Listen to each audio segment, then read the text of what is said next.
देखो बच्चों, centipede centipede को हिंदी में कनखजूरा कहते हैं। कनखजूरा रात में बाहर निकलता है और इसके हर हिस्से के पास पैर होते हैं।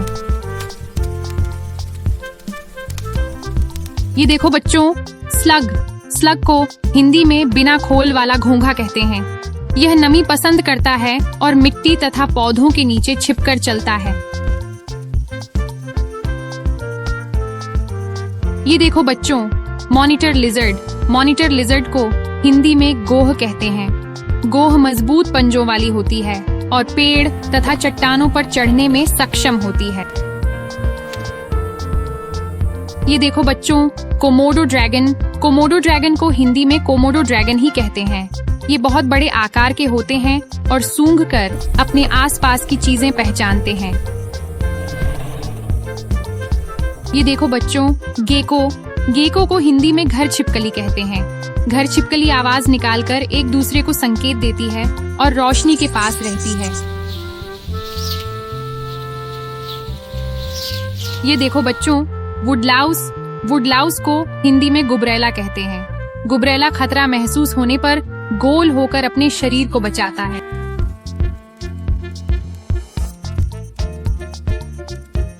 ये देखो बच्चों, लीच को हिंदी में जोंक कहते हैं। जोंक पानी के पास चिपक कर चलती है और धीरे धीरे अपने शरीर को खींचकर आगे बढ़ती है। ये देखो बच्चों, स्कॉर्पियन को हिंदी में बिच्छू कहते हैं। बिच्छू अपने पंजों से पकड़ता है और पूंछ को ऊपर करके धीरे धीरे आगे बढ़ता है।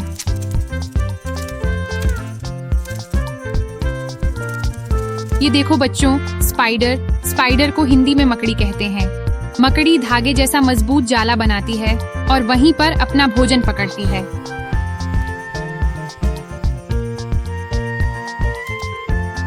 ये देखो बच्चों, एंट को हिंदी में चींटी कहते हैं। चींटी अपने घर में भोजन जमा करती है और हर चीज को मिलकर उठाती है।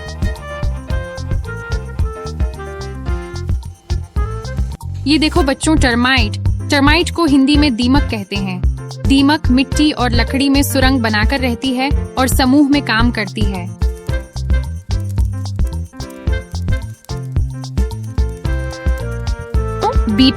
बीटल को हिंदी में भृंग कहते हैं। इसके चमकदार पंख होते हैं और ये कई आकार और रंगों में मिलती है।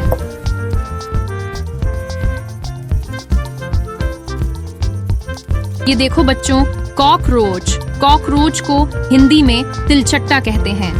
यह रसोई और अंधेरी जगहों में पाया जाता है और बहुत तेज भागता है।